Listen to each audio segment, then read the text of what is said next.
అయితే ప్రభుజీ మనం ఇవి ఆచరించాలి అని అంటే తెలుసుకోవాలి, తెలుసుకున్నవి ఆచరణలో పెట్టాలి అని అంటే మనం నిత్యం అంటే పొద్దున్న లేచిన దగ్గర నుంచి భగవంతుని స్మరణలో ఉండాలా? అసలు ఎవరిని స్మరించుకోవాలి, ఏ రకంగా స్టార్ట్ చేయాలి డే అనేది? చూడండి, ఒక రోజు మనకు వచ్చింది అంటే అది భగవంతుడి యొక్క కృప వల్లే కదండి. అవును. ఈరోజు మనకి ఈ జన్మ వచ్చింది అని అంటే స్వామిని స్మరించాలి. హరి హరి హరి హరి అని అంటాం మనం, హరి అష్టకము అని అంటాం అనమాట. హరినామస్మరణతో ప్రారంభం చేయాలి రోజు అని చెప్తారు. భగవంతుడికి, మన ఆచార్యులకి, గురువులకి అందరికీ ఒకసారి నమస్కారం చేసుకోవాలి. పృథ్వీని నమస్కరించాలి, ఎందుకంటే ఆవిడ మన జనని. కానీ ఆవిడ మనల్ని భరిస్తుంది కదండి. మనం ప్రతిరోజు అడుగు పెడుతూ ఉంటాం పృథ్వీ పైన, వివిధ రకములైన కృత్యములు చేస్తూ ఉంటాం అనమాట. కాబట్టి ఫస్ట్ లేవంగానే, ఎంతమందికి అలవాటు ఉందో లేదో తెలియదు కానీ ఫస్ట్ లేవంగానే భూమాతను స్మృశించాలి. శ్లోకములు ఉన్నాయండి, శ్లోకములు నేర్చుకోగలిగితే నేర్చుకోండి. కానీ ఆ భావన, అమ్మా నీ పైన అడుగు పెడుతున్నాను కదా, మమ్మల్ని క్షమించు, మమ్మల్ని రక్షించు అనే ఒక భావనతో మనము నేలని స్పృశించి నమస్కరించుకోగలిగితే అది చాలా అద్భుతమైన విషయం అనమాట. దాని తర్వాత మనం భగవంతుని స్మరించి పృథ్వీని స్పృశించి నమస్కరించుకొని మన గురువులకి, ఆచార్యులకి నమస్కారం చేసుకొని, మీకు ఒక విషయం చెప్తాను. అన్నిటికంటే ముందు 2 అక్షరాలతో ప్రారంభమయ్యేది రోజు పూర్వకాలంలో, హరి అని. ఇప్పుడు కూడా 2 అక్షరాలతో ప్రారంభం అవుతుంది, కాఫీ అని. కరెక్ట్. కాఫీ అనకుండా పక్కన పెట్టి హరి అనటంలో నిద్ర లేవాలి. ఓకే. నిద్ర లేచిన వెంటనే స్నానం ఆచరించాలి. మీకు ఆ విషయం తెలుసా అండి? స్నానం అనేది సనాతన ధర్మంలో చాలా ముఖ్యమైన విషయం. మనము చాలామందికి అర్థం కాదండి. స్నానం లేకుండానే రోజును ప్రారంభం చేసేయటము, వంటింట్లోకి వెళ్ళిపోవటము, తర్వాత టిఫిన్ చేసేయటము, ఇలాంటివన్నీ చేస్తూ ఉంటారు. చాలా పెద్ద తప్పది. మనం ప్రొద్దున లేవంగానే భగవంతుని స్మరించుకొని ముందు చేయవలసింది స్నానము. స్నానంలో కూడా గంగే చ యమునే చైవ గోదావరి సరస్వతి నర్మదే సింధు కావేరి జలేస్మిన్ సన్నిధిం కురు.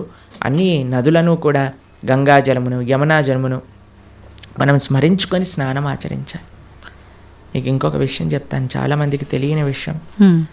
మన ధర్మం మనకి చెప్తుంది, స్నానం ఆచరించేటప్పుడు వస్త్రం లేకుండా స్నానం ఆచరించకూడదు. మనము ఒక బట్ట కట్టుకొని స్నానం చేయాలి. అది ఆ నీటికి, ఆ దేవతకి మనం ఇచ్చే గౌరవం అన్నమాట. కాబట్టి స్నానం ఆచరించేటప్పుడు అపవిత్ర పవిత్రోవ సర్వావస్థాన్ గతోపివ యత్స్మరేత్ పుండరీకాక్షం సబాహ్యాభ్యంతర శుచి. పుండరీకాక్ష పుండరీకాక్ష పుండరీకాక్షాయ నమః. శ్రీ విష్ణు శ్రీ విష్ణు శ్రీ విష్ణు భగవన్నామ. ప్రొద్దున లేచినప్పటి నుంచి భగవన్నా, స్నానం ఆచరించేటప్పుడు భగవన్నా, భగవంతుడి ముందుకెళ్ళి భగవన్నా, రోజంతా భగవన్నా. ఎంత మనము భగవంతుడి యొక్క నామంతో మనము కనెక్షన్లో ఉన్నామనుకోండి, అంత మనకి స్పిరిచువల్ ఎనర్జీతో మనం రీఛార్జ్ అయిపోతాం అనమాట. మనకు ఆ స్ట్రెంగ్త్ వస్తుంది. మన రోజులో ఉండే ఆ ఒడిదుడుకులు అన్నీ ఉంటాయి కదండి, వాటన్నిటిని ఎదుర్కొనే ఒక శక్తి మనకి భగవన్నామస్మరణతో వస్తుందన్నమాట. కాబట్టి ప్రొద్దున లేచాక హరినామస్మరణ, దాని తర్వాత చక్కగా మనం చేయవలసినది స్నానం, దాని తర్వాత భగవద్ ఆరాధన. ఇవి చేసేసుకున్నాం అనుకోండి, మనం ప్రొద్దున లేవంగానే ఫోన్కి ఛార్జింగ్ పెట్టేస్తాం కదా, అలా మన శరీరం ఛార్జ్ అయిపోతుంది ఇవి చేసేసుకున్న. దాని తర్వాత రోజులో ఉండే మన కార్యక్రమాలన్నీ కూడా మనం చేసుకుంటూ ఉండొచ్చు అన్నమాట. ఓకే. అయితే ప్రభుజీ, మనం ఆచరించే స్నానం ఎంతో ఇంపార్టెంట్ అని చెప్పి మీరు చెప్పారు. అది ఆచరించడం ఒక ఎత్తు అయితే సమయం కూడా ఇంపార్టెంట్ అని చెప్పి అంటుంటారు కదా ప్రభుజీ, ఏ టైంలో స్నానం ఆచరించాలి అని చెప్పి, అది ఎలా చూసుకోవాలి? మనము, మన శాస్త్రాలు చెప్తున్నాయి బ్రహ్మ ముహూర్తంలో నిద్ర లేవాలి అని. అంటే సూర్యుడు వచ్చే ముందు.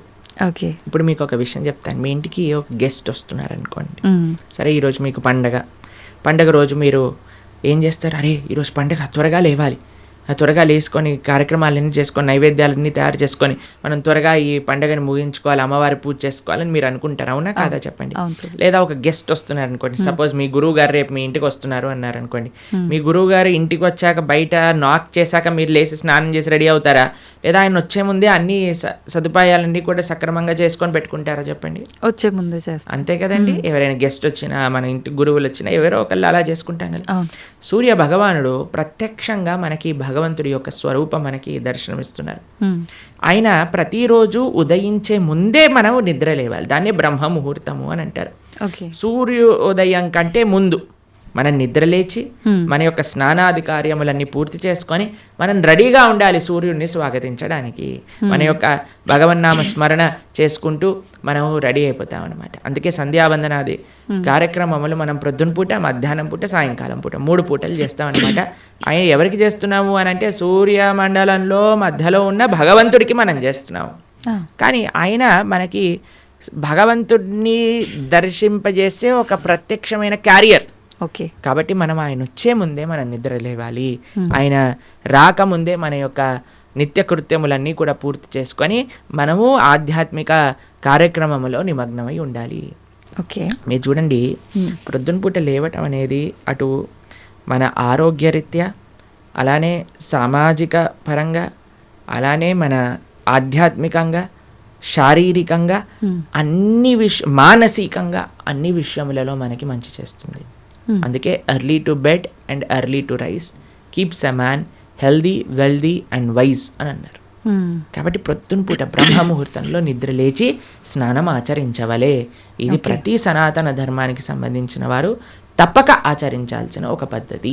ఓకే, అయితే ప్రభుజీ మనం మాట్లాడుకున్న దాంట్లో ఇంకొకటి భగవంతుడి ఆరాధన. చాలా వరకు అంటే ఇంట్లో మగవారు పూజ చేస్తేనే మంచి ఫలితం పొందుతారు అని చెప్పి ఈ మధ్య కాలంలో చెప్తున్నారు. కానీ ఎక్కువగా ఆడవాళ్ళే పూజ చేస్తుంటారు. అసలు నిజంగా ఆడవాళ్ళే పూజ చేయాలా, మగవారు చేయొచ్చా? అసలు మగవారు చేయాల్సిన కార్యక్రమాలు ఏంటి ఆధ్యాత్మిక పరంగా? ఎవరెవరు ఉద్ధరింపబడాలి అని అనుకుంటారో, ఎవరెవరికి భగవంతు అనుగ్రహం కావాలనుకుంటున్నారో వాళ్ళు చేయాలండి. మీకు ఒక విషయం చెప్తాను. ఒక మగవాడు పూజ చేసిన, ఆరాధన చేసిన, పుణ్యం చేసిన, పునస్కారం చేసిన దాంట్లో ఉండే 50% ఆడవారికి వెళ్తుంది. ఓకే, ఎంత? 50%. ఏదైనా పాపం చేశాడు అనుకోండి, దాంట్లో 1% కూడా ఆడవారికి రాదు. అదెలా ప్రభుజీ? మరి పుణ్యం అయితే పుణ్యం 50% వెళ్తుంది, పాపంలో వెళ్ళదు. ఓకే, స్త్రీ చేసిందనుకోండి పుణ్యం 1% హస్బెండ్కి రాదు, 100% ఆవిడ దగ్గరే ఉంటుంది. స్త్రీ ఏదైనా పాపం చేసిందనుకోండి, దాంట్లో 50% హస్బెండ్కి వెళ్తుంది. ఇది ఒక బంపర్ ఆఫర్ అనమాట, మన శాస్త్రాలు ఇచ్చింది. బాగుందా మీకు? బాగా అనిపిస్తున్నట్టుంది మీకు.